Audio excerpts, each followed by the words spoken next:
Okay guys, so it is the first of spring, and so that means it's time to pull maintenance on our lawn equipment. And so today we are going to be looking at my 21-inch Ego battery-powered lawnmower, and it's going to be super easy, quick and simple. I'm going to have 3 easy steps that anybody can do that will ensure that I have a good, successful lawn mowing season. So stick around and let's get started. Okay, so here's the deal, guys. This has been an incredibly good mower. I am super happy with it. I'm super glad I bought it. I've mowed a lot of yards in my day, and I've owned a lot of lawn mowers, and I've been maintaining my lawn mowers since I was about 12 years old. So I can safely say that this has been an incredibly great experience owning and maintaining this lawnmower, i.e. I've never had to maintain this lawnmower.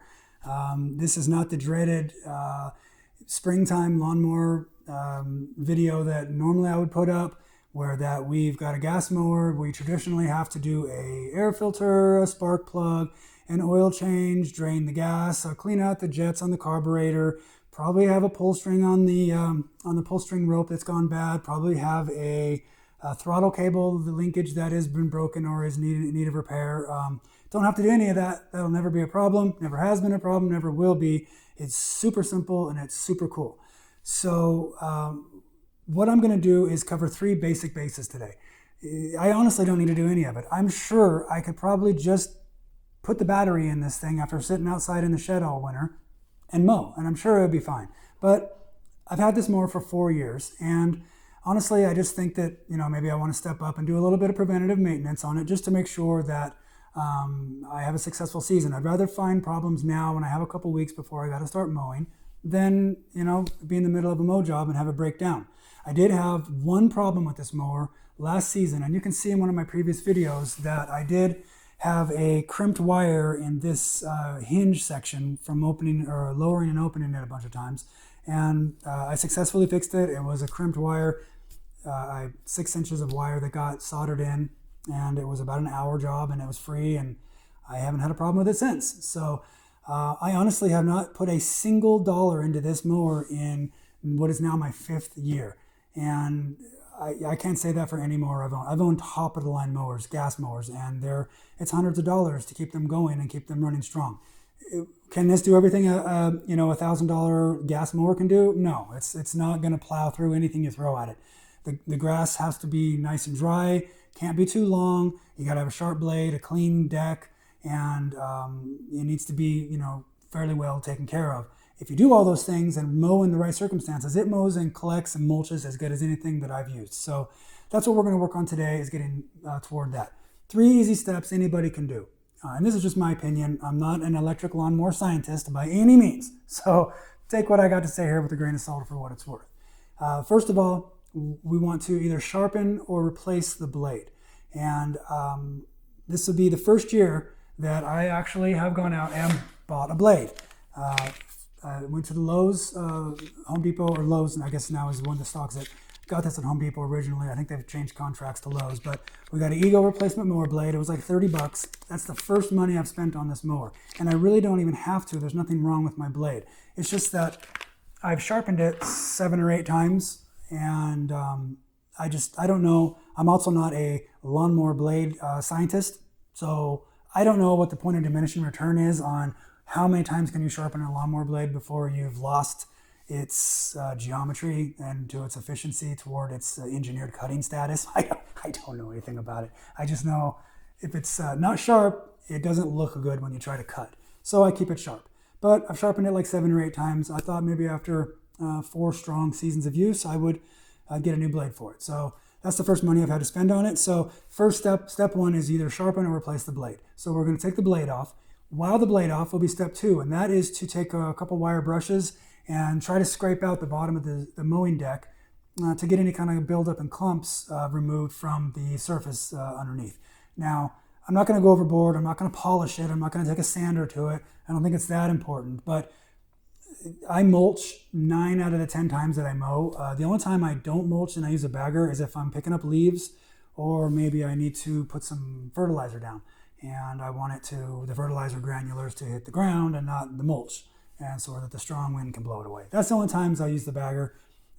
I wish I used it more because it does a lot cleaner mowing job when I bag. But the mulch works great. It's easy. I don't have to get rid of the clippings. It's no mess, and it's free fertilizer. And my grass is in great shape. It does a really good job. So anyway, I'm not going to go overboard with it, but I will go and scrape off any of the buildup. When you mulch especially, it's incredibly important for a mower to have a clean air turbulent surface that's as close to the engineered airflow as possible. If you have buildup and clumps inside of there, the mulch that bounces around above the blade and gets chopped up 3 or 4 times before dropping isn't going to work right, and you're just going to have clumps everywhere, and you're not going to really know why you don't have good mulching and a good even cut, and you're leaving piles everywhere. It's because you don't have a clean bottom deck. So that's step 2, is I will just scrape down and clean out and shop vac out the bottom of the deck, no problem. Step 3, and this one's kind of optional, but I'm going to do it just because I can. I'm going to take the upper top lid off of this mower and get into the wiring harness section. And the reason being is because this mower, for the first time in 4 years, spent all year hibernating in the shed outside. I ran out of room in the garage this year, so it got kicked out to the shed. So it was indoors, but it was in the shed. And so I want to just take a quick safety look at all of the wiring harnesses, all of the wire connections, see if there's any crimped wires, any bent wires, any sign of any overheating, kind of wiggle on stuff and see if it's all cool. I could have black widows living in here. I could have had a small family of mice build a home. I could have rodents chewing on wires. I want to find all of that out now while I can fix it before the season starts. Hopefully there's nothing wrong with it, and hopefully I just take a little air compressor and blow it out and call it a day. Get it put back together again, and man, that is it. You cannot beat that for lawnmower maintenance. This is really cool, really going to be a breeze, and I think anybody can do this stuff, and it will help keep anybody having a successful mowing season, and I hope I as well have a pain-free, efficient mowing season ahead. So with that, let's go ahead and get started. Okay guys, so like I said, the first step I want to do is get this blade off. But just for fun, what I want to do, because I haven't done it yet, is I'm going to take this new blade. It says it's an Ego replacement. It's a gator blade. I don't know how that's different or not, but it does look a little different. So I just want to hold it up to the blade and make sure that it's compatible. Okay, so look at this. This side facing grass. Well, that's handy. I think that's this side. Oh, probably. Anyway, as you can see, okay, all like nice sharp cutting surfaces. Okay, so I hold it up here, and it is exactly the same length. Yeah, it looks good. Everything's compatible. But look at this. I've got these kind of cutouts on each side. I'm not sure if that's like a weight reduction thing. Sometimes when things get old like this and they come out with replacement parts, they improve on them. Maybe this is a weight reduction or cost savings. I don't know. But it looks compatible, so that's cool. That's that. So what we'll do is we'll zip this off. Now you can take a screwdriver and stick it in one of these holes and use that as a pry and take a wrench and take this off. I have an impact gun that can take it off pretty quick and easy, so we'll just zip that off just like that. Okay, and that's the old blade. And I don't know if the camera will focus on this, but you can see where I've sharpened the blade a bunch and it's just got little nicks. I think every time you sharpen it, it gets kind of brittle, you know, and so that's kind of why I'm replacing it. But still a good blade, still works. Okay, that's half of step 1. Super easy, right? The next thing I want to do is you can kind of see all of this. Look at this. This is not helping me at all. It's still working, but this is messing with the geometry that the engineers have designed this thing to have going on. So first thing I'm going to do is take a scraper, and I'm just going to take a rough cut around this thing, and I'm going to see what I can get off. Like I said, I'm not going to go crazy, but if it wants to come off, it's going to come off, and I'm going to take it off. Okay, so I'll just go around here, give it its best chance at giving me a good cut.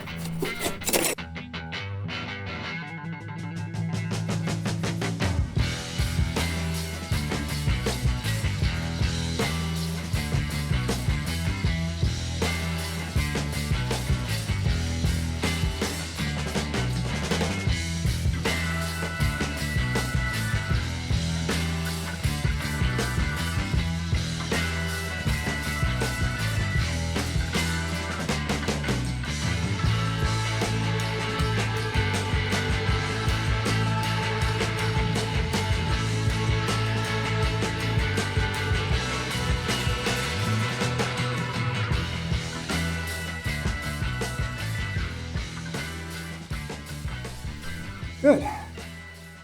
That's it. So, doesn't have to be perfect, but it's a lot better than it was. So, now what I'm going to do, let's see if I can get this new blade going on here. This side facing grass. So, this guy will sit right in here. Like this, you can see the marks where it used to lay this direction. So we'll put it on just like that. Grab the bolt. Flat side of the washer lines up with the flat side of the bolt receiver and screw it in.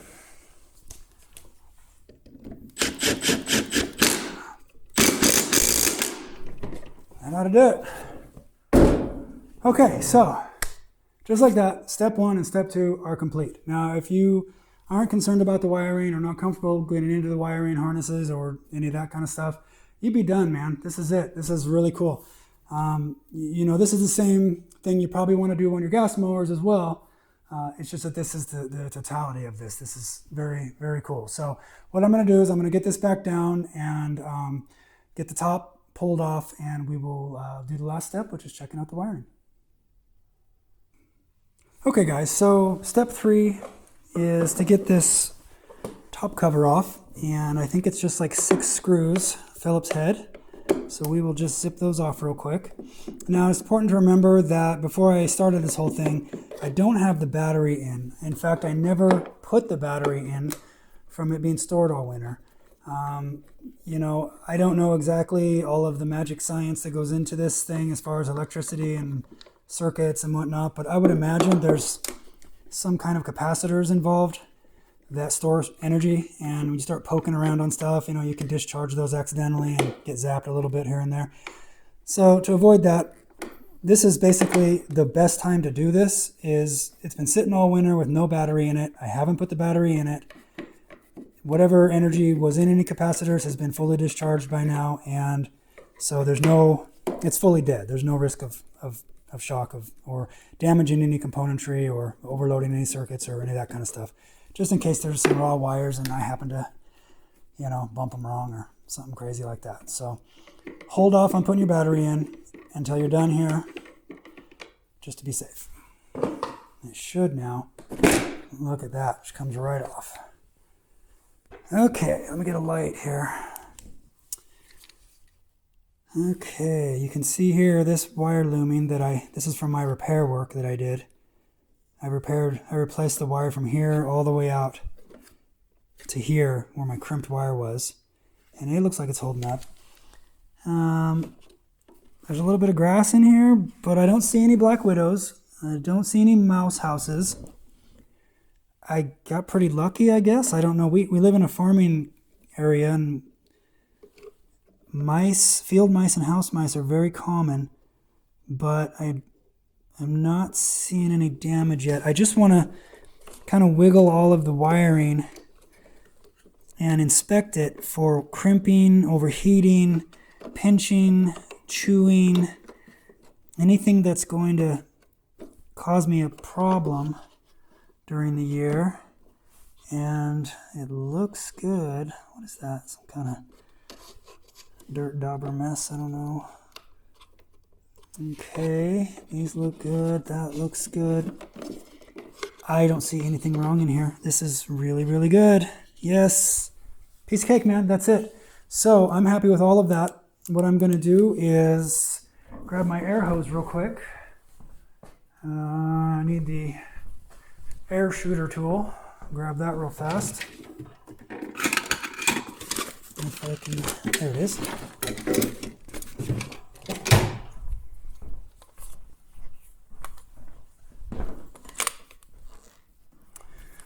Okay, and I'm just going to take some compressed air and blow this out real quick just to get dust and dirt out of it to keep it out from outside of the wiring harnesses.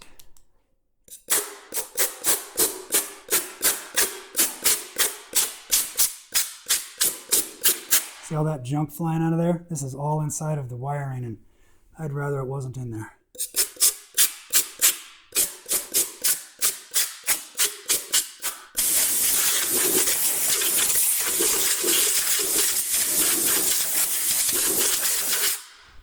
that's it. She looks good. So all I got to do is put this cover back on and screw those bad boys down, and this tune-up is done. So let me get this all screwed back in, and we'll finish up.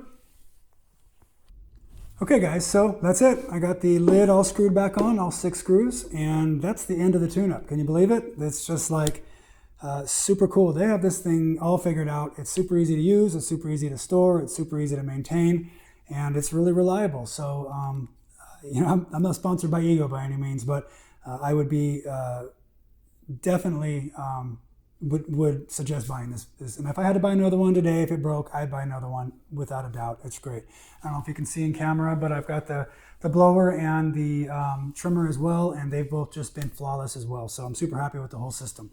So, okay, we are done, and it's time to put the battery in and see if it works. So I have this fully charged up. I kept it inside the house all winter in the closet just so it didn't freeze and unfreeze and freeze every night all winter long, but it's all charged up and should be good to go.